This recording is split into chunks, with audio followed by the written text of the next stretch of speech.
প্রিয় শিক্ষার্থী বন্ধুরা, আশা করি তোমরা সকলে ভালো আছো। আজকের এইচএসসি আইসিটি চ্যাপ্টার 4 এর ওয়েব ডিজাইন পরিচিতি ও HTML অধ্যায়ের ক্লাসে তোমাদের সবাইকে স্বাগত জানাই। তো আজকের ক্লাস শেষে আমরা যেটা জানতে পারবো সেটা আমি একটু ওভারভিউ দিই। তো এই ক্লাস শেষে আমরা জানতে পারবো যে হেডিং ট্যাগ কি আসলে, এবং হেডিং ট্যাগের যে ব্যবহার সেগুলা হেডিং ট্যাগের ব্যবহার আমরা দেখতে পারবো। তো আমি শুধুমাত্র এখানে H1 দিছি আরকি। হেডিং ট্যাগ টোটাল ৬ টা আছে, সেটা আমরা দেখবো একটু পরেই। তো তারপর চলে আসি যে প্যারাগ্রাফ ট্যাগ কি? প্যারাগ্রাফ ট্যাগ আমরা কখন ব্যবহার করব, কিভাবে ব্যবহার করব সেটা আমরা দেখতে পাবো। ঠিক আছে? তারপরে আমরা বিআর ট্যাগ যেটা আছে, যেটা লাইন ব্রেক বুঝায়। তো বিআর ট্যাগ এবং এইচআর ট্যাগের কি এবং এদের ব্যবহার আমরা দেখব। ঠিক আছে? তো তাহলে ক্লাস শুরু করা যাক। তো প্রথমে চলে আসি আমরা হেডিং ট্যাগ। তো হেডিং ট্যাগ যেটা মূলত অ্যাকচুয়ালি, তো ওয়েব পেজে কোনো বিষয়ের শিরোনাম দেওয়ার জন্য HTML এ ৬ ধরনের হেডিং ট্যাগ রয়েছে। ঠিক আছে? হেডিং বলতেই কিন্তু অ্যাকচুয়ালি শিরোনাম বোঝায়। হেডিং এর বাংলা অর্থ জেনারেলি শিরোনাম আরকি। ঠিক আছে? তো যার মধ্যে H1 ট্যাগ হলো সবচেয়ে বেশি গুরুত্বপূর্ণ, আ বা সাইজে সবচেয়ে বড়। অর্থাৎ কোনো একটা লেখাকে, কোনো একটা টেক্সট পড়ার আগে যদি তার আমরা শিরোনামটা ভালোভাবে দেখতে চাই বা গুরুত্বপূর্ণ বড় করে দেখাতে চাই, তাহলে আমরা সেটা হেডিং 1 ইউজ করে থাকি। ঠিক আছে? এবং H6 হচ্ছে সবচেয়ে কম গুরুত্বপূর্ণ বা সবচেয়ে ছোট হেডিং, H6। এটা তোমরা অবশ্যই মনে রাখবা, কারণ এটা এমসিকিউ এর জন্য মোস্ট ইম্পোর্টেন্ট, যে সবচেয়ে বড় হেডিং কোনটি, সবচেয়ে ছোট হেডিং কোনটি। ঠিক আছে? তাহলে H1 হচ্ছে সবচেয়ে বড় হেডিং এবং H6 হচ্ছে সবচেয়ে ছোট হেডিং। তো চলে আসি তারপরে যে হেডিং ট্যাগের ওপেনিং এবং ক্লোজিং ট্যাগের মধ্যে লেখা হয়, যা হচ্ছে তোমার শিরোনাম হিসেবে দেখায়। তো এখানে এই যে H1 থেকে H6 পর্যন্ত হেডিং ট্যাগগুলো এভাবে ব্যবহৃত হবে। আর এখানে ৩ টা ডট দিয়ে আমি বুঝাচ্ছি যে এখানে আসলে কোনো একটা যে কনটেন্ট থাকবে, কনটেন্ট বলতে আরকি কোনো একটা টেক্সট থাকবে যেটাকে আমরা হেডিং হিসেবে দেখাতে চাচ্ছি। ঠিক আছে? তো হেডিং ট্যাগের অ্যাট্রিবিউট আছে। তো হেডিং ট্যাগের অ্যাট্রিবিউট হচ্ছে তোমার আ এলাইন অ্যাট্রিবিউট ব্যবহৃত হয়। হেডিং ট্যাগের ক্ষেত্রে আমরা এলাইন অ্যাট্রিবিউট ব্যবহার করতে পারি, এবং অ্যাট্রিবিউটের ভ্যালু যেগুলা থাকে, যে লেফট, রাইট, সেন্টার, জাস্টিফাই, এগুলা হচ্ছে অ্যাট্রিবিউটের ভ্যালু। ঠিক আছে? তারপর হচ্ছে ডেসক্রিপশন। তো ডেসক্রিপশন জেনারেলি, এটা ডেসক্রিপশন বলতে আরকি ট্যাগের ব্যবহার কি অ্যাকচুয়ালি। তো হেডিং বা শিরোনামের অবস্থান নির্ধারণে এটা ব্যবহৃত হয়। এই অ্যাট্রিবিউটটা ব্যবহৃত হয় এলাইনের। ঠিক আছে? তো এটা আসলাম আমরা হেডিং ট্যাগ। তো হেডিং ট্যাগটা আমি সম্পূর্ণভাবে এখনই তোমাদের দেখাবো। তার আগে আমরা একটু বাকি ট্যাগগুলো এখানে দেখে নিই। তারপরে চলে আসি যে প্যারাগ্রাফ ট্যাগ। প্যারাগ্রাফ ট্যাগ মূলত কি? যে ওয়েব পেজে কোনো তথ্য বা প্যারাগ্রাফ আকারে দেখানোর জন্য আমাদের প্যারাগ্রাফ ট্যাগ, যেটা হচ্ছে পি ট্যাগ আরকি, ব্যবহার করা হয়। এবং প্যারাগ্রাফ ট্যাগের ওপেনিং এবং ক্লোজিং ট্যাগের মধ্যে যা লেখা হয় তা সেটা প্যারাগ্রাফ হিসেবে দেখায়। ঠিক আছে?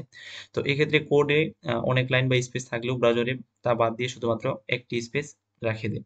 তার মানে শোনো, তুমি যদি HTML কোড লেখার সময় তুমি যদি মনে করো অনেকটা স্পেস করে দেখাতে চাচ্ছ, তুমি যদি ৪-৫ টা ১০-১২ টা স্পেস দাও, তাহলে কিন্তু সেটা কোনটাই কাউন্ট করবে না। শুধুমাত্র একটা স্পেস রাখবে, বাকিগুলাকে কেটে দিবে সে। ঠিক আছে? তো এই জিনিসটা তোমাকে খেয়াল রাখতে হবে। তবে স্পেস দেওয়ার উপায়ও আছে, সেটা আমরা পরবর্তীতে জানতে পারবো। ঠিক আছে? আমরা নেক্সট ক্লাসে সেগুলা দেখবো আরকি, যে কিভাবে আমরা স্পেস গুলা রাখবো। তো এইটা এখানে বলা হয়েছে। আর একটা বিষয় তোমরা মনে রাখবা, যে প্যারাগ্রাফ ট্যাগ যখন আমরা লিখবো, প্যারাগ্রাফ ট্যাগের পরে কিন্তু পরবর্তীতে প্যারাগ্রাফ ট্যাগ, সাপোজ আমরা স্টার্ট করে কনটেন্ট লিখে প্যারাগ্রাফ ট্যাগ ক্লোজ করলাম। পরবর্তীতে যে কোনো কনটেন্ট যদি আমরা লিখতে চাই, তাহলে সেটা লিখলে অটোমেটিক্যালি সেটা কিন্তু আমাদের নিচে দেখাবে আরকি। মানে ওই প্যারাগ্রাফ বাদে নিচে গিয়ে নিচের অংশে সেটা দেখাবে। তো এইজন্য প্যারাগ্রাফ ট্যাগের পরে তোমরা যদি বিআর ট্যাগ ইউজ নাও করো, তাও কোনো সমস্যা নাই। বিআর ট্যাগ আমরা এখনই জানতে পারবো বিআর ট্যাগ কি। তো সেটা আমি কোডিং করার সময় দেখাই দিব। তারপর চলে আসি আমরা পি ট্যাগ। পি ট্যাগের অ্যাট্রিবিউট অনুরূপভাবে আমি যেমন বললাম যে এলাইনের ওইখানে হেডিং ট্যাগের অ্যাট্রিবিউট আছে। তো অনুরূপে এই যে পি ট্যাগেরও অ্যাট্রিবিউট আছে। ঠিক আছে? যেমন হচ্ছে এলাইন, তারপর লেফট, এলাইন। ঠিক আছে? এই অ্যাট্রিবিউটে এলাইন, আর ভ্যালু গুলো হচ্ছে লেফট, রাইট, সেন্টার, জাস্টিফাই ইত্যাদি। তো এটা মূলত অবস্থান নির্ধারণে ব্যবহৃত হয় এটাই। তো পরবর্তীতে আমরা চলে আসি যে লাইন ব্রেক। ঠিক আছে? HTML line break. তো HTML এ বিআর ট্যাগ একটি লাইনের ব্রেক নির্ধারণ করে। ব্রেক মানে একটা লাইন আমি লিখলাম, সেই লাইনে আর কোনো কিছু লিখতে চাচ্ছি না, আমি নেক্সট লাইনে কোনো কিছু লিখতে যাচ্ছি, যেটা লিখবো আরকি। তো সেটা দেওয়ার জন্য মূলত বিআর ট্যাগ ব্যবহৃত হয়। এবং কোনো টেক্সটের পরে প্রয়োজন অনুযায়ী একটি লাইন ব্রেক, একটি নতুন লাইন আরকি দেওয়ার জন্য বিআর ট্যাগ ব্যবহার করে একটি লাইন ব্রেক দেওয়া যায়। তো তারপরে আমাদের বিআর ট্যাগটি একটি এমটি ট্যাগ। হ্যাঁ, এটা একটা এমটি ট্যাগ, কারণ এর আগে এটার কোনো ক্লোজিং ট্যাগ নাই আরকি। এটা এর আগে আমি পড়াইছি। ঠিক আছে? তোমরা ওই ভিডিওগুলা যদি না দেখে থাকো, সিকেনশিয়ালি যদি না দেখে থাকো, এই ভিডিওর ডেসক্রিপশনে সম্পূর্ণ এই অধ্যায়ের প্লেলিস্টের লিঙ্ক দেওয়া আছে। তোমরা জাস্ট ওইখানে ক্লিক করলেই প্লে লিস্টে চলে যাবা এবং সেখানে সিকোয়েন্সিয়ালি প্রথম ক্লাস থেকে শেষ ক্লাস পর্যন্ত এই অধ্যায়ের, ঠিক আছে, সবগুলা লেকচারে ওখানে দেওয়া আছে। আশা করি তুমি প্রথম থেকে শেষ পর্যন্ত দেখলে অবশ্যই তুমি সবকিছু ভালো মতো বুঝতে পারবা এবং অনেক উপকৃত হবা। আর প্রতিটা ক্লাসের মানে প্রতিটা চ্যাপ্টারে এভাবে আমি কিন্তু প্রতিটা চ্যাপ্টারের পরে যে সৃজনশীলগুলো আসছে বোর্ড কোশ্চেনগুলো, সেগুলো অবশ্যই আমরা সলভ করব, সেগুলো আমরা ভালো মতো পড়বো। তো এই কোশ্চেনগুলো সলভ করলে তোমার বেসটা অনেক স্ট্রং হবে আর কি। যে কোনো কোশ্চেন দেখলে তুমি বলবা যে এটা তো আমি জানি, আরে এটা তো আমি পারি, ঠিক আছে, এমন তোমার মনে হবে। তো যাই হোক, তো তারপরে আমরা চলে আসি যে যার অর্থ এটির ক্লোজিং টেকনিক আর কি, এটি বোঝায়, ঠিক আছে। তারপর আমরা চলে আসি যে HTML horizontal rules. Horizontal rules যেটা আমরা এইজার ট্যাগ ইউজ করে থাকি। তো ওই পেজে কন্টেন্ট পৃথক করা বা কোনো শিরোনামের নিচে রেখা বা লাইন আকারে দেখানোর প্রয়োজন যখন হয় তখন আমরা এই এইজার ট্যাগ ইউজ করি, ঠিক আছে। এইজার দিয়ে হরিজন্টাল রুল বোঝায় আর কি। এটিও একটি এমডি ট্যাগ, এটার কোনো ক্লোজিং ট্যাগ নাই। তো এখন এখন আমরা চলে আসি যে কোড করব আমরা অ্যাকচুয়ালি এখন, ঠিক আছে। তখন যদি আমরা দেখি, তো আমরা প্রথমে চলে আসি যে হেডিং ট্যাগ, এই হেডিং ট্যাগের কোড আমরা করব। আর আমি তোমাদের দেখানোর জন্য একটা অনলাইন এডিটর ইউজ করব, যেটা হচ্ছে আমাদের টিউটোরিয়ালস পয়েন্ট। তোমরা চাইলে এই কোডগুলা তোমাদের যদি নিজের মোবাইলে করো, ঠিক আছে, মোবাইলে করতে পারো, অথবা পিসি যদি থাকে পিসিতেও করতে পারো। তো আমি এখানে অনলাইনে করতেছি, যেটা হচ্ছে টিউটোরিয়ালস পয়েন্ট। তোমরা চাইলে টিউটোরিয়ালস পয়েন্ট বা অনলাইন HTML এডিটর লিখে সার্চ দিলে চলে আসবে, সেখান থেকে করতে পারো। অথবা এর পরের ক্লাসে আমি তোমাদের একটা মোবাইল ফোনে তোমরা কিভাবে করবা সেটার একটা ভিডিও যুক্ত করে দিয়ে দিব, ঠিক আছে। সেটা তোমরা দেখলেও সেখানে দেখে দেখে তোমরা কিভাবে মোবাইলে করতে পারো সেটা করতে পারো। মানে প্র্যাকটিক্যাল করলে হয় কি যে আসলে তুমি রিয়েলাইজ করতে পারো যে ও আসলে এটা এভাবে কাজ করে, এটা এভাবে হয়, এটা তো এভাবে হয়। তখন তুমি নিজে থেকেই তোমার মধ্যে যদি প্রশ্ন আসে, আচ্ছা এটা এখানে দিলে কি হইতো, এখানে দিলে হইবে কিনা, এগুলো তুমি কিন্তু চেক করতে পারো। তুমি যদি প্র্যাকটিক্যালি না করো তাহলে কিন্তু তুমি বলতে পারবো না যে এখানে দিলে সঠিক হবে কিনা, এখানে এটা দিলে কেমন হবে, এটা কিন্তু বলতে পারবো না। তো এই জন্য প্র্যাকটিক্যালি সবকিছু করাটা সবচেয়ে আর কি বেটার, ঠিক আছে। তো এই জন্য তোমরা ওই ভিডিও দেখে মোবাইলেও সবগুলা করতে পারো। মানে সাপোজ তুমি এখানে ভিডিও দেখলা আর মোবাইলে তুমি কোডটা করলা, এটাও হবে। এবং তুমি কিছু এক্সট্রা অন্য ইনফরমেশন দিয়ে করলা, সেটাও হবে, ঠিক আছে।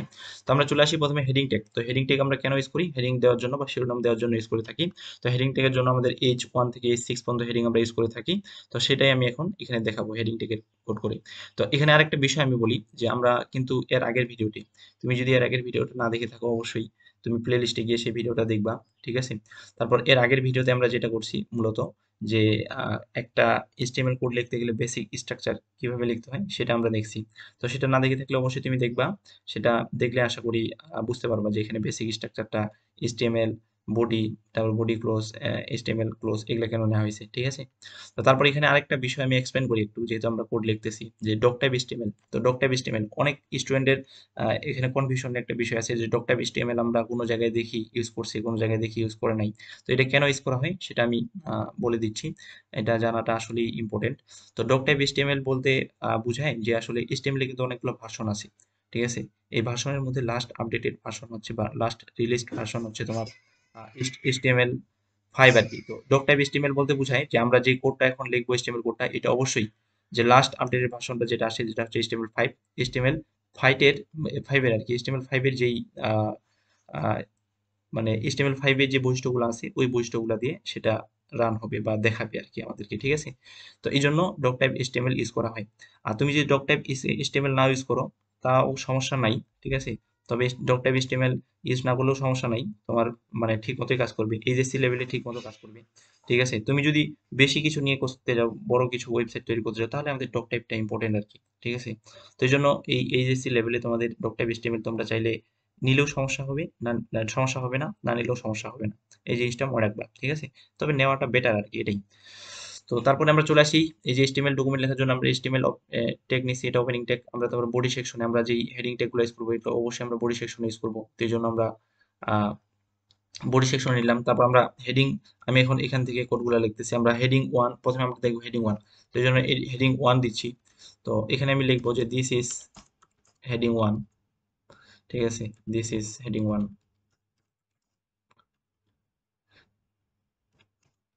দিস ইজ হেডিং 1, ঠিক আছে, এটা হচ্ছে হেডিং 1 আমরা এখানে ইউজ করলাম।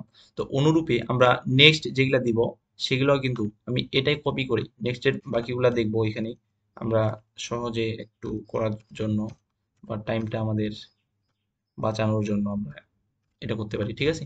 তো এখানে দিস ইজ হেডিং 1 আমরা করছি প্রথমটা, ঠিক আছে। পরবর্তীতে হেডিং 2, এখানে আমরা H2 আমি দিয়ে দিব ট্যাগটা শুধুমাত্র, যে H2। তারপর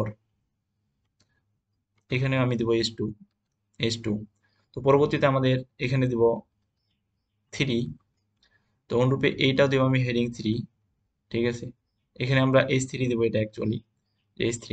তারপর আমরা চলে আসি যে হেডিং 4, হেডিং 4 এর জন্য আমরা H4 দিব। তো এখানে আমি বোঝাচ্ছি এটা হেডিং 4। তারপর হেডিং 4 আমাদের অবশ্যই ক্লোজ করতে হবে। তারপরে হেডিং 5 যদি আমরা দেখাতে চাই অনুরূপে হেডিং 5, ঠিক আছে। হেডিং 5 দেখাতে চাইলে অবশ্যই আমাদের হেডিং 5 এর মধ্যে নিতে হবে। তো আমি সবগুলাই তোমাদের কম্পেয়ার করে দেখাচ্ছি এই জন্যই, তাহলে তোমরা আসলে বুঝতে পারবা যে আসলে এটা বড় হেডিং, এটা ছোট হেডিং, এটা তোমরা বুঝতে পারবা, ঠিক আছে।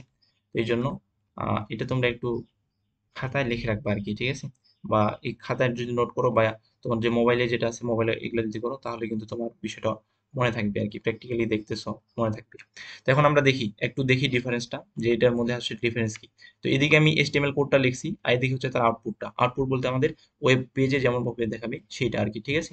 তো আমরা এখানে কিন্তু হেডিং 1 থেকে হেডিং 6 পর্যন্ত সবগুলো হেডিংই নিছি।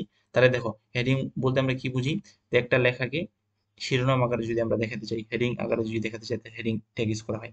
তাহলে হেডিং যেহেতু আমরা সবচেয়ে, আমি কি বলছি যে সবচেয়ে বড় হেডিং হচ্ছে 1 এবং সেটা গুরুত্বপূর্ণ। এবং হেডিং যেটা তুমি হেডিং আকারে লিখবা সেটা অবশ্যই বোল্ড থাকবে আর কি, বোল্ড লেখা থাকবে, এবং জেনারেল যে সিম্পল লেখাগুলো আছে সেগুলো থেকে তুলনামূলক কিছুটা বড় থাকবে এরকম, ঠিক আছে। যে এই হেডিং গুলা, আর যেগুলো সবচেয়ে ছোট হেডিং সেটা আর কি ছোট থাকবে আর কি, তবে বোল্ড থাকবে, এই জিনিসটা মনে রাখবা। তো এখানে যেমন হেডিং 1 আমরা ইউজ করছি, এই যে দিস ইজ হেডিং 1। তারপরে হেডিং 2 ইউজ করছি, দিস ইজ হেডিং 2। তার মানে এটার তুলনায় কিন্তু হেডিং 2টা ছোট, ঠিক আছে। মানে এটা বেশি গুরুত্বপূর্ণ এই জন্য আমরা হাইলাইট করে বড় করে দেখাচ্ছি, এটা একটু কম গুরুত্বপূর্ণ এই জন্য একটু ছোট করে দেখাচ্ছি। তারপরে this is heading 3, this is heading 4, this is heading 5, this is heading 6, এইভাবে আমরা ক্রম অনুসারে হেডিং 1 থেকে হেডিং 6 পর্যন্ত লিখতে পারি, ঠিক আছে। তো তোমরা আসলে দেখে বুঝতে পারতেছো এখানে যে হেডিং 1টা সবচেয়ে বড় এবং হেডিং 6টা সবচেয়ে ছোট। তো এটাই আসলে হেডিং ট্যাগের কোড ছিল, ঠিক আছে। আশা করি বুঝতে পারছো। তো এখন আরেকটা বিষয়, যেখানে যে অ্যালাইনটা আছে, অ্যালাইন যদি আমরা ইউজ করি, সাপোজ হেডিং 1 যেটা সেটাকে আমরা মিডিলে দেখাতে যাচ্ছি, তাহলে আমরা কি ইউজ করতে পারি, অ্যালাইন অ্যাট্রিবিউট ইউজ করতে পারি। তো অ্যালাইন অ্যাট্রিবিউট নিলাম, আমরা সেন্টারে দেখাতে যাচ্ছি বা মিডলে দেখাতে যাচ্ছি, এই জন্য আমরা সেন্টার নিব। যে সেন্টার নিলে কিন্তু সেটা সেন্টারে চলে গেছে, দেখো, ঠিক আছে। এগুলা কিন্তু লেফটেই আছে, এটা কিন্তু সেন্টারে চলে গেছে। আর আরেকটা কথা, যে তুমি অ্যালাইন হিসেবে যদি কোনো কিছু নাও নেও, তো ডিফল্ট একটা, ঠিক আছে, ট্যাবগুলোতে ডিফল্ট একটা অ্যালাইন নেওয়া হয়, বা ডিফল্ট হিসেবে সেটা লেফটে দেখায় আর কি, বা ডিফল্ট হিসেবে লেফট অ্যালাইনে নেওয়া হয় আর কি। এটা তোমরা একটু মনে রাখবা, ঠিক আছে। লেফট মানে হচ্ছে ডানে, বামে আর কি। আর রাইট মানে হচ্ছে ডানে। তারপর হচ্ছে সেন্টার মানে হচ্ছে মিডিল, এটাই। তো এই জিনিসটা একটু মনে রাখবা আর কি। তো অ্যালাইন, তাহলে বাকিগুলো কিন্তু আমরা এই অ্যালাইন অ্যাট্রিবিউটটা ইউজ করে সেন্টার বা লেফট রাইট এগুলা নিয়ে কাজ করতে পারি, ঠিক আছে। যেমন আমি সাপোজ হেডিং 2 যেটা আছে, এটা আমি চাইলাম যে একটু এটা মিড এর সেন্টারে দিলে তো এইভাবে সেন্টারে দেখাচ্ছে। যদি আমরা চাই যে রাইটে দেখাবো আমি, রাইট, তাহলে এই যে এখানে, এই যে রাইটে দেখাচ্ছে, রাইট মানে হচ্ছে এই যে ডান পাশে দেখাচ্ছে এটা, ঠিক আছে, এরকম। তো এইভাবেই হেডিং গুলা কাজ করে আর কি। হেডিং এর মধ্যে এই অ্যাট্রিবিউট গুলা কাজ করে। অ্যাট্রিবিউট অবশ্যই তোমাকে ইকুয়াল দিয়ে লিখতে হবে বা সমান চিহ্ন দিতে হবে, এবং এটাকে অ্যালাইনটাকে বলা হয় অ্যাট্রিবিউট। অনুরূপে সেন্টার যেটা আছে এটাকে বলা হয় অ্যাট্রিবিউট ভ্যালু। এই অ্যাট্রিবিউট সম্পর্কে এর আগের ক্লাসে আমি বিস্তারিত বলছি, সেটা যদি তুমি না দেখে থাকো অবশ্যই প্লে লিস্ট থেকে দেখে নিতে পারো, ঠিক আছে। তো তারপর আমরা চলে আসি প্যারাগ্রাফ ট্যাগ। তো প্যারাগ্রাফ ট্যাগ মূলত পি ট্যাগ দিয়ে লেখা হয়। তো এটা তো আমি এক্সপ্লেন করছি প্যারাগ্রাফ ট্যাগ কি। তো এটা আমি এখন কোড করে দেখাবো যে প্যারাগ্রাফ ট্যাগ আমরা কিভাবে লিখবো, ঠিক আছে। তো এখন সাপোজ আমরা একটা প্যারাগ্রাফ লিখবো। প্যারাগ্রাফের জন্য আমরা পি ট্যাগ নিতে হবে। আমি দিলাম যে this is a paragraph, this is a paragraph, this is a paragraph, ঠিক আছে। এই যে দেখো, দিস ইজ এ প্যারাগ্রাফ কিন্তু হয়ে গেছে। তো এটা হচ্ছে একটা প্যারাগ্রাফ। এই প্যারাগ্রাফ বলতে আমরা প্যারা আকারে দেখাবে আর কি অ্যাকচুয়ালি, ঠিক আছে। তো আমি যদি আরো প্যারাগ্রাফ লিখতে চাই, তাহলে আমি আরেকটা প্যারাগ্রাফ ট্যাগ নিতে পারি নিচে। তো যতগুলো প্যারাগ্রাফ ট্যাগ নিতে পারো, লিখতে চাও, তাহলে তত প্যারাগ্রাফ আরো অন্য ট্যাগ নিতে পারো আর কি।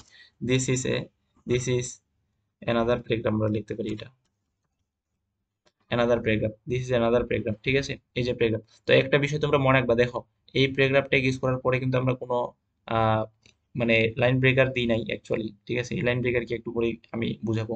তো এখানে দিই নাই, কিন্তু তবুও সেটা কি হয়ে গেছে, অটোমেটিকলি একটা নতুন লাইন প্রিন্ট করে যে লেখাটা লিখছি প্যারাগ্রাফটা, সেটা কিন্তু নিজে চলে আসে। আমি যদি একটা কাজ করি, ওই প্যারাগ্রাফ ট্যাগের পরে ওইটা লিখি, তারপরে কিন্তু অনুরূপই থাকবে, ঠিক আছে। কারণ তুমি এইচটিএমএল এ সবগুলা ট্যাগ যদি এক লাইনে লেখো কোনো সমস্যা নেই। তুমি যদি নিচে লেখো তাও সমস্যা নেই, অনেকগুলো স্পেস দিলেও সমস্যা নেই, শুধুমাত্র একটা স্পেস কাউন্ট করবে, এটা মনে রাখবা, যেটা আমি কিছুক্ষণ আগে বলছি। ঠিক আছে, তো এরকম তো প্যারাগ্রাফ ট্যাগ নিলাম আমরা, এরকম লিখতে পারি, এবং প্যারাগ্রাফের মধ্যে আরো চাইলে অনেক কিছু লিখতে পারি। ঠিক আছে, যেটা লিখবো সেটাই প্যারাগ্রাফ আকারে দেখাবে আর কি, এরকম। তো সাপোজ এটাকেই, এই লেখাটাকেই যদি আমি বারবার বারবার এই লেখাটাকে যদি আমি এখানে লিখি, বারবার বারবার করে যদি লিখি,